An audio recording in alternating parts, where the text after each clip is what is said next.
You're watching a Highwire Media podcast. So many of us are familiar with that pre-COVID work environment. In the days before work from home, the norm was to trudge into an office 5 days a week from 9 to 5. While we mingled with people there, for all intents and purposes, strangers. Sure, you might spend the occasional evening sharing a beer or two over happy hour, but a lot of the time, we don't really know what goes on with our coworkers after hours. What they go home and complain to their partner or roommate about, what they do with their spare time, what plagues them as they lie awake in bed at night. We like to think that we can trust our employer, that they've done their due diligence and hired people that play nice with others. But how can you ever be sure? According to the Bureau of Labor Statistics, in 2020 alone, there were close to 400 workplace homicides in the U.S., which means someone is out there right now sharing a workspace with a dangerous individual. And like today's victim, they probably have no idea. So to kick off today's case, I want to introduce you to a young woman named Annie Lee. Born on July 3rd, 1985. Annie grew up in a small Northern California town called Placerville in a tight-knit family of first-generation Vietnamese Americans. Raised mostly by her aunt and uncle, Annie and her brother Chris, along with their 3 cousins, all shared a modest ranch-style home nestled in a quiet, wooded neighborhood. But from a young age, Annie was eager to stand out, to make her family proud of her accomplishments. They'd worked so hard to give her the opportunities that she had, she wanted to give a little something back. So in high school, Annie worked hard enough to become a member of the National Honor Society, which eventually turned into valedictorian. But Annie wasn't just wildly intelligent, she was also quite popular, winning superlatives like best of the best and most likely to be the next Einstein in the yearbook.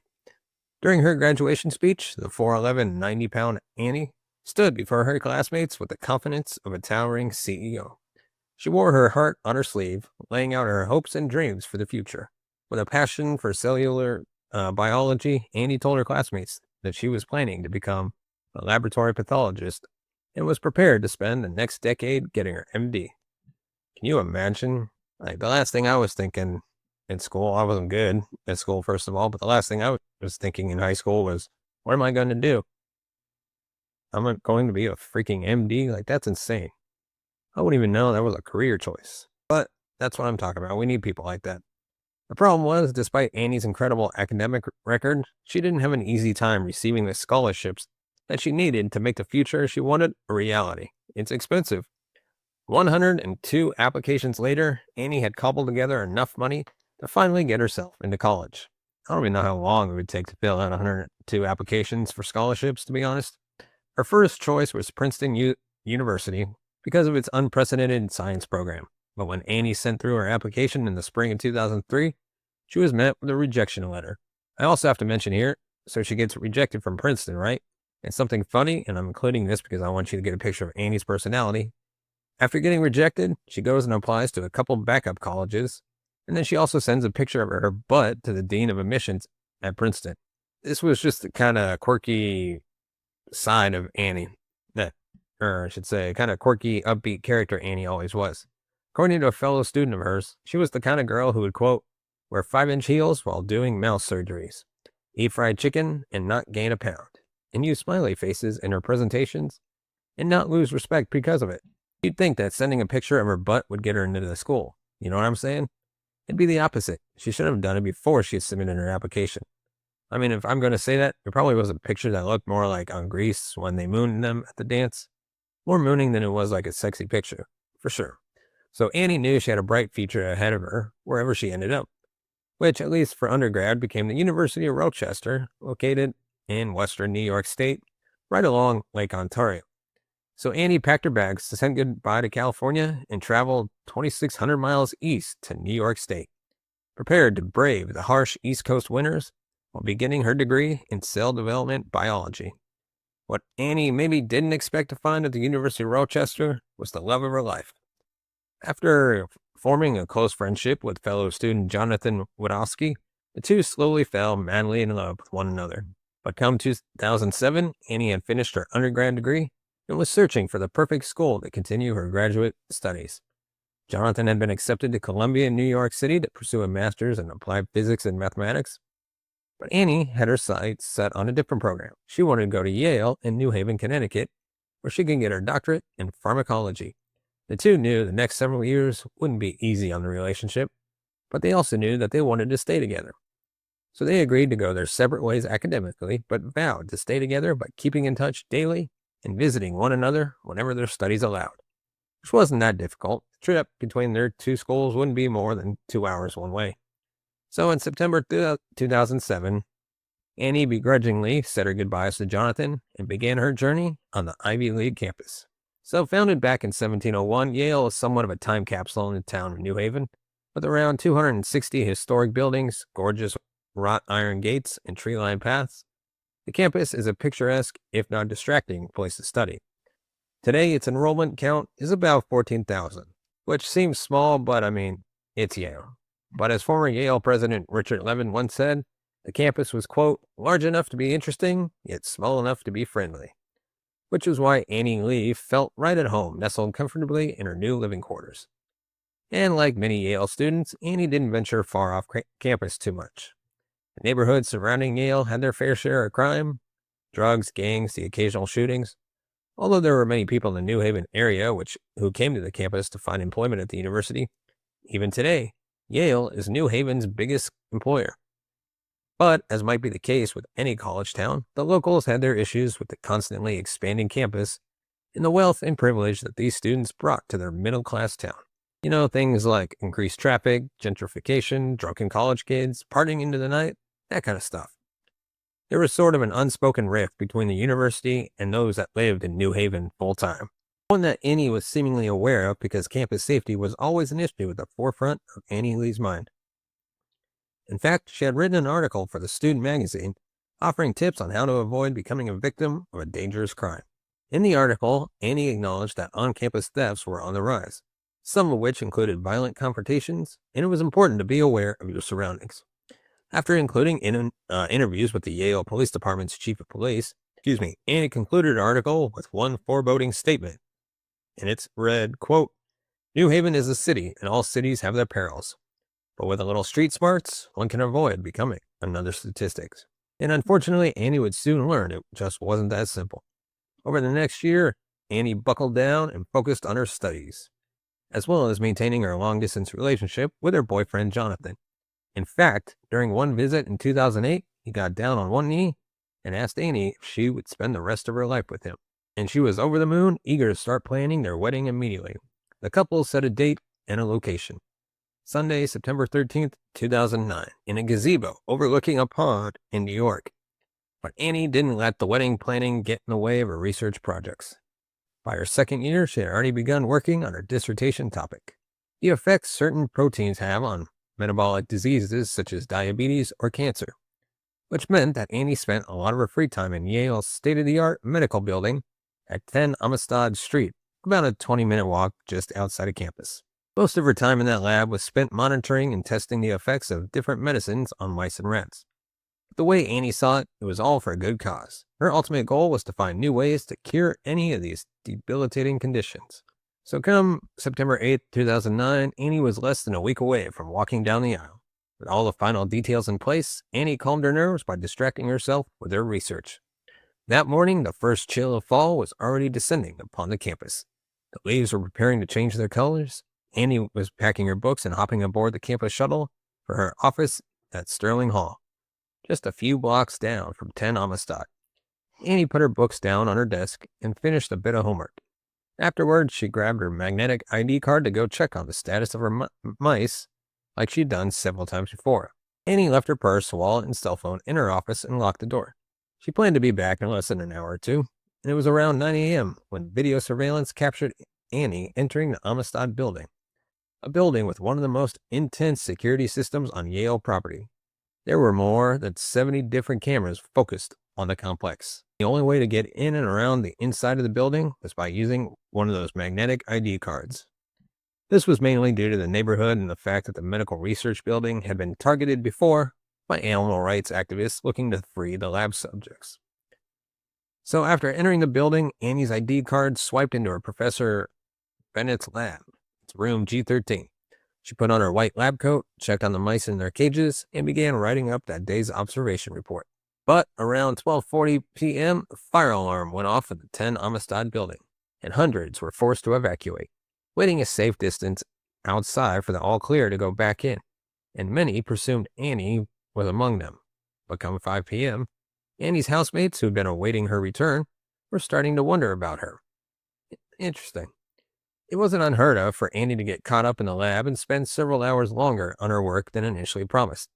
However, when 7 p.m. rolled around and her roommates began trying her cell phone to no avail, they started to worry. It got even worse when they realized no one had heard from Annie for most of the day, including her fiancé, Jonathan, who she was set to marry in just a week. Once 10 p.m. came around with no sign of Annie, her roommates decided it was time to alert campus police. The roommates mentioned that not only had no one heard from her all day, she'd also missed her late afternoon class, which was highly unlike her. What was even more alarming was the fact that Annie was just a few days away from getting married. Like I said, she wouldn't just up and disappear like that. When campus police hear this, they think, yeah, maybe, it's not completely unheard of for someone to get cold feet. I feel like it's so hard because it's probably just the stories that we do, obviously, because we're a true crime podcast. It seems like every time we do a case like this, the police or campus police say the same thing. It's just the pattern. Oh, they probably ran away. They're probably just decompressing, blah, blah, blah, blah, blah.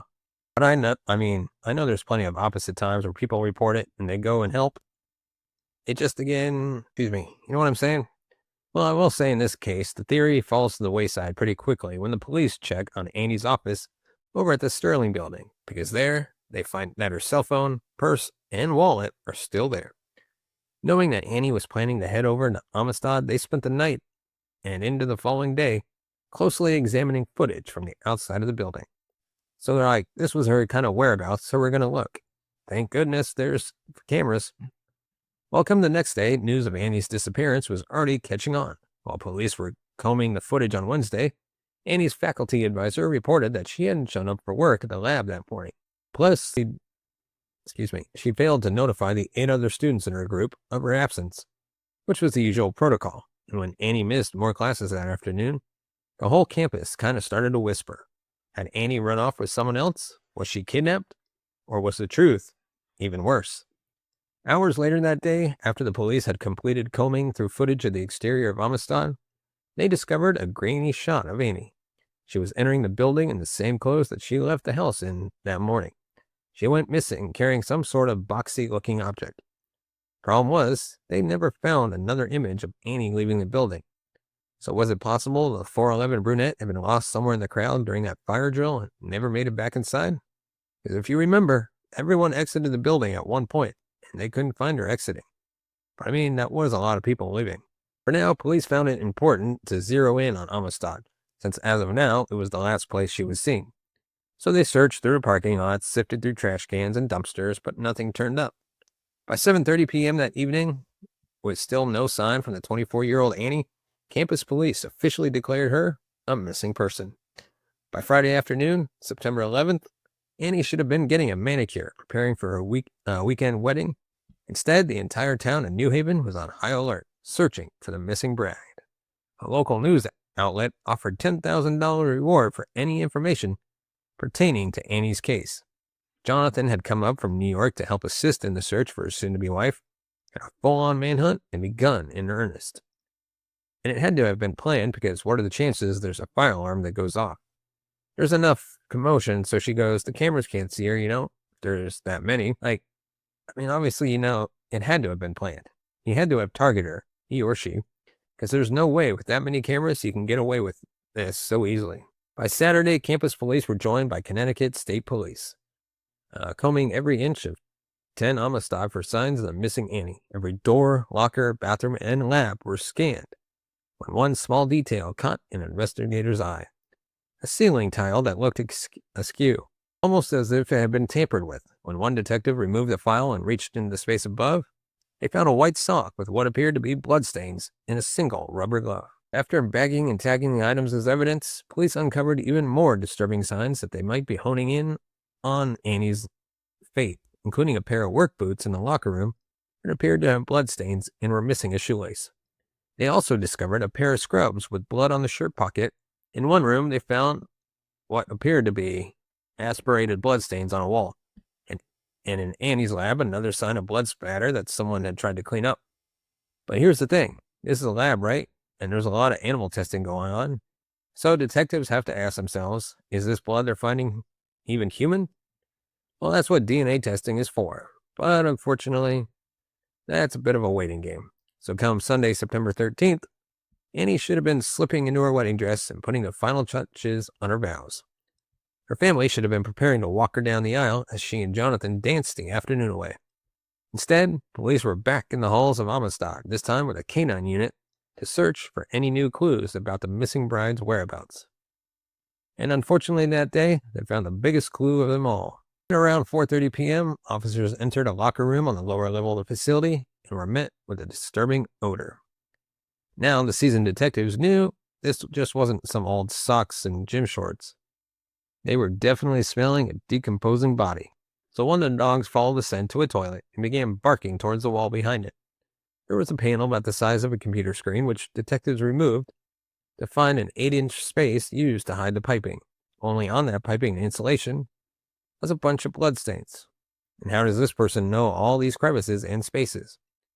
And as they moved in deeper, they found the source, the dead body of a young woman, still wearing surgical gloves with a stained lab coat and one white sock. Her body had been so contorted, so mangled to fit into this tiny space, that she was hardly recognized. But there was no denying this was the missing Annie Lape. After Annie's body was analyzed by the state medical examiner, they found that her cause of death was traumatic asphyxiation by neck compression. So in other words, Annie had likely been choked to death. They also discovered that her jaw and her collarbone had been broken, which they believed happened before Annie had died. Her bra had been pushed up and her underwear was around her ankles, and it appears as if her attacker had left his DNA behind, which meant they had a pretty good chance of figuring out who killed Annie, especially thanks to the location where Annie was discovered, because remember, the Amistad building requires a badge to access each room. So not only was it likely the person had a badge and worked inside the building, maybe another student, professor, even a janitor, it was also likely that they had the keycard system recorded when they entered each room. But here's the thing. Police didn't seal off Amistad until after they found Annie's body, so people were moving in and out of the building before this. So for 6 full days while she was missing, people were coming and going, literally contaminating a crime scene. Although, to be fair, police claimed that they weren't aware that they were dealing with a homicide at the time. Excuse me. It was just a missing persons case. The other complication was, while the security system outside of Amistad was seemingly very tight, there was no surveillance cameras inside the building. You know, no one learns. No one ever learns. I mean, this case was back in 2009. I mean, we're in an age where there's a lot of cameras, but it's also not 2023 where there are cameras everywhere. But it does seem odd that they have so many cameras outside the building and nothing inside. Plus, most of the rooms were soundproof, which meant anyone screaming for help probably wouldn't have been heard. But there was one witness who came forward on September 9th, 4 days after Annie was found, to say he saw something that might be useful to the investigation. So we're kind of jumping back in time a little bit. So let's go back to that Wednesday morning before police found Annie's body. That day, they're still combing every inch of Amistad looking for evidence when one of the lab techs approaches Officer Jennifer Garcia with the Yale Police Department. He says he has some information about Annie the day before. That last day she was seen, he saw Annie leaving the building at around 12:30 p.m., right before the fire alarm went off. She was carrying a notebook and 2 bags of mouse food, but he didn't speak to her or ask her where she was going. So Detective Tia takes note of this, and she figures at least now they have a window of time frame where they can recheck those cameras, maybe see if they spot Annie leaving. Now the following day, Garcia returns to Amistad with Officer Sabrina Wood and a team of others. And this time, something even more alarming is brought to their attention. That day, a different coworker of Annie's goes up to Wood to say, "Hey, there's something that I think you need to check out." She leads Wood over to a box of wipes on a steel pushcart and says, "Doesn't that look like blood to you?" And it absolutely does. So Wood pages the other members of her team to come take samples. But as she waits for them to arrive, the lab tech comes over and starts chatting them up. Meanwhile, he's leaning on the steel cart, trying to move that box of wipes out of their line of sight. And then, strangely, he starts mopping the area around the cart. Now, I have no idea why this tech was even allowed in a potential crime scene while they were investigating. The whole thing just reads very strange to me and very unprofessional. Because I'm just screaming while researching, like, stop him, what the hell is going on? But on the other hand, it ends up leading them to their first real suspect once they find her body. Right? Because, surprise, surprise, the tech is the same one who told Garcia the day before that he saw Annie leaving the building for the fire alarm. Big, big red flags. His name was Raymond Clark. Raymond was a 24-year-old, handsome former athlete, star pitcher and quarterback for his high school teams. The kind of guy people describe as a bit shy but also extremely personable with a great sense of humor. Despite graduating from high school with honors, Raymond decided he wasn't interested in pursuing a college degree. He wanted to stay in town, be close to his family, and get a job nearby. In fact, he figured maybe he could get some work at one of Yale's medical labs, where his sister and brother-in-law were already employed. After all, the tech jobs paid fairly well, if you could stomach much of that work. So most of Raymond's day was spent scraping dirty animal cages, lifting heavy bags of food and bedding, and euthanizing the animals when asked. Lab techs like Raymond bore a lot of the responsibility of watching over the subjects, making sure everything was ethically up to code. And oftentimes, if something went wrong, they were also the ones that the professors and students blamed. Because of this, there was somewhat of a divide between the scientists and the techs, much like the divide I explained before between the students and the locals. Yes, sir. So when it came to Raymond Clark, most of the students and professors working in homicide said he just kept his head down, that he liked working at the lab because he not only got to work with his sister and brother-in-law, but also his new fiancée. The couple had gotten their own apartment and a dog, with plans to tie the knot in December of 2011. So where's the motive to kill someone? Well, there were others who said that underneath that people-pleasing jokester, there was another side of Raymond Clark. Apparently, he was quite a stickler for the rules, a control freak who would berate you if you didn't do something like wear shoe covers in the lab. Even Raymond's high school girlfriend had some choice words about her ex. She said he became extremely controlling as the relationship went on, telling her what to wear, who she could socialize with, and on more than one occasion, he got physical with her during an altercation. When she tried to break up with Raymond, she received menacing threats in her locker room and eventually filed a police report for both stalking and sexual assault, but she never followed through on pressing charges. Even Raymond's new neighbors said they have a few uncomfortable and threatening confrontations with the 24-year-old lab tech. So knowing all this, police start to zero in on Raymond Clark, and here's what they unravel.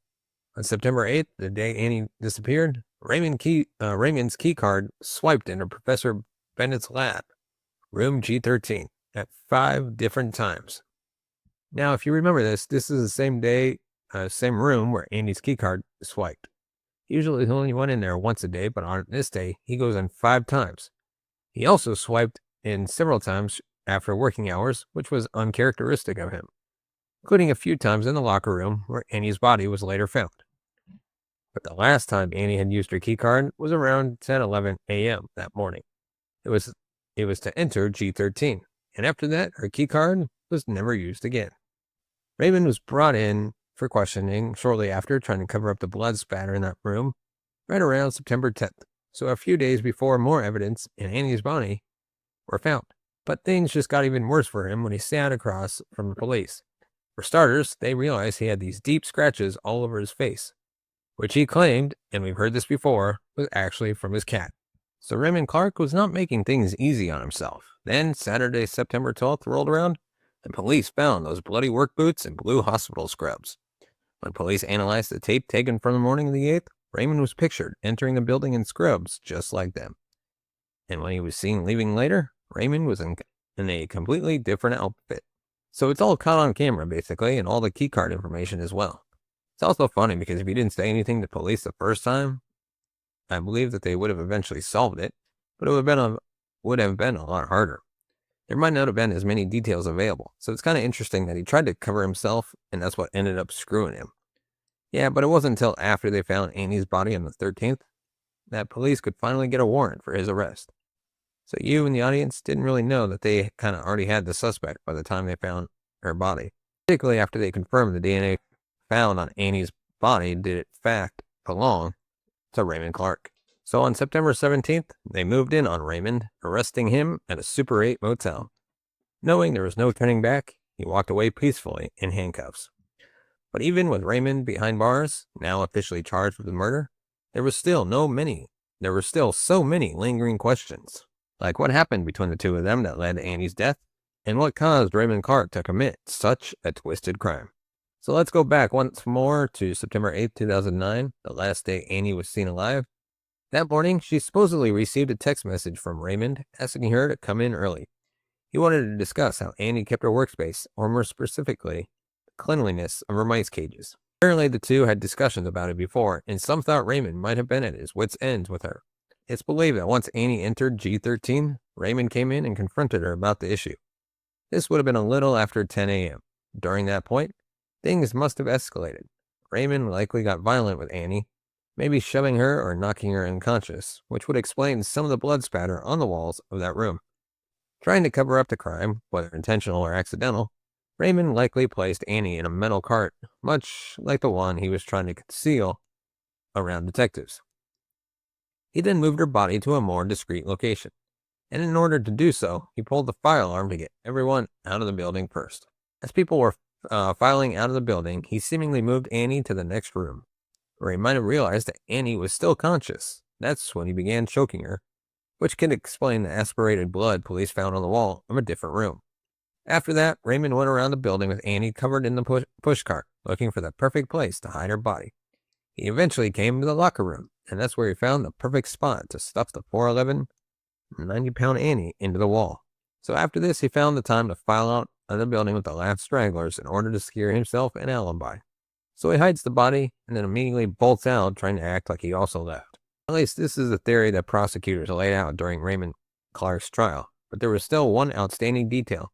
What motivated Raymond to commit this crime? Was he really just that annoyed by Annie's mess that would cause him to kill her?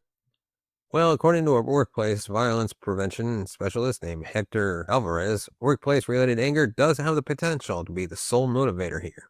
He claims that some people will quietly, to quote, allow their emotions to escalate until they reach a breaking point. But a psychiatrist named Dr. Michael Wellner says that the most common cause of workplace violence is usually triggered by romantic rejection, which would make sense considering that Raymond's DNA was found on Annie's body. Perhaps with Annie's wedding getting closer, he felt he'd be losing her forever, and if he couldn't have her, nobody could. But he also had a fiancée. Others say that Annie's race could have played a role. Those who knew Raymond back in high school said that, as a white man, they found it unusual he chose to be a part of the Asian Awareness Club, which aimed to celebrate the variety of Asian cultures among students, which I find that's actually a little interesting. Which is why some wondered if Annie might have checked some sort of sexual preference for Raymond, leading to a deadly obsession. Regardless of what was going on in Raymond's head, he stood before a court in January of 2010 and pleaded not guilty. But in March 2011, he changed that plea to guilty to reduce his sentence. He was also found guilty of attempted sexual assault. Raymond Clark will be serving 44 years in prison, where he will remain until 2053. But what was really going on in Raymond's head before he woke up the morning of September 8th might forever be a mystery. And that is the case of Annie Lee. She had such a bright future ahead of her as well. Like, the week before her wedding, that's just a horrible time for all this to go down. Well, that is our case for this Murder Monday. Let me know your thoughts in the comments section below. Give us a thumbs up if you like our video. Hit that subscribe button down below. Hit the bell notification button to be notified of future videos. And of course, if you want to support the channel, you can buy us a coffee at buymeacoffee.com/TCNS. As always, thank you so much for watching and listening. We'll see you next time.